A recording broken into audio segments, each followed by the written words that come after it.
देखिए, हमें चाहिए कि हमें अपनी मंडी, हमारा स्टॉक, हमारे देश के अंदर ज़रूरत किस चीज़ की है, हमारे देश के अंदर स्टॉक क्या है, हमारे देश के अंदर कमी किस चीज़ की है, इन सारी चीज़ों को ध्यान में रखते हुए अपनी फसल का चयन करना चाहिए।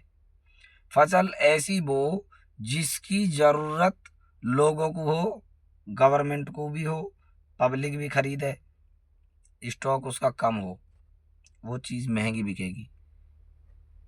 एक ही चीज़ के जुम्मे अगर हम पड़ गए, किसान फेल हो जाएगा। और यही हालत है, जब गन्ने के पीछे पड़ता है तो किसान गन्ना ही गन्ना बो देता, तो गन्नों की ट्रॉली खड़ी रहती है, भाव नहीं बढ़ते। अब की बार में आपने देखा होगा, आलू आलू की वो मट्टी पलीत हुई है, इस बार रोडों पे छोड़ दिया, लोगों ने खेतों के अंदर जोत दिए आलू।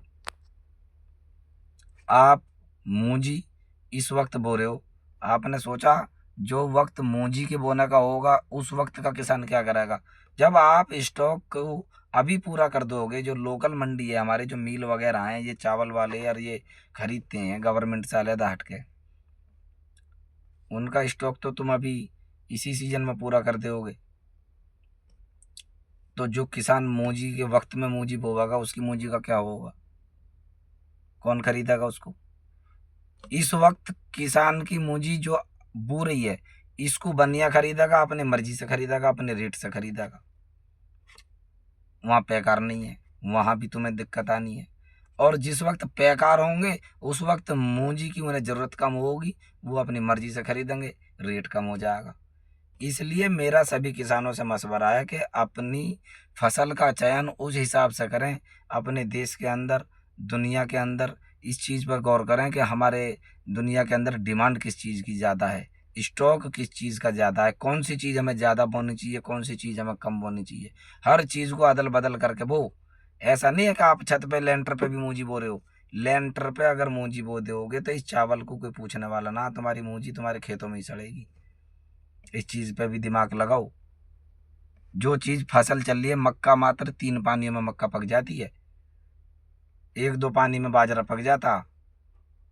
आप मूंजी की लागत का और मूंजी की पैदा का हिसाब लगा लेना, मक्का की पैदा और मक्का की लागत का हिसाब लगा लेना, बाजरे का लगा लेना, कोई भी फसल का लगा लेना, उसकी लागत पे भी ध्यान दो और उसकी आमदनी पर भी ध्यान दो, जब जाके कामयाबी मिलेगी।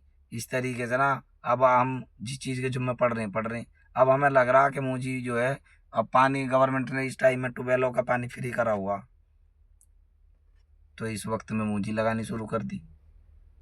भाई वाटर लेवल पे भी ध्यान दो। हमारे देश के अंदर पानी की कमताई अगर ज़्यादा होगी, ये कुदरती सिस्टम है हालांकि, लेकिन जब वाटर लेवल नीचे जा रहा है तो परेशानी तो हमें ही होगी।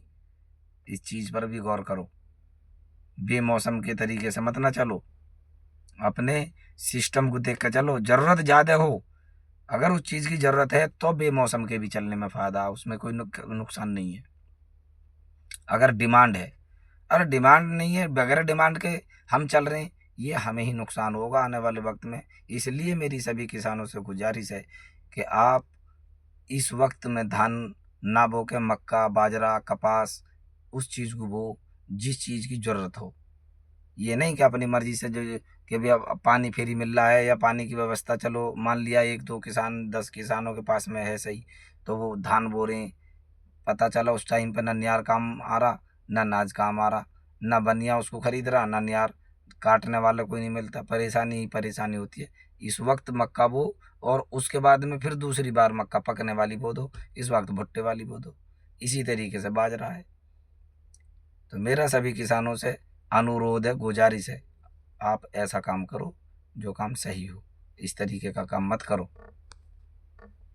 जय हिंद, जय भारत, जय जवान, जय किसान।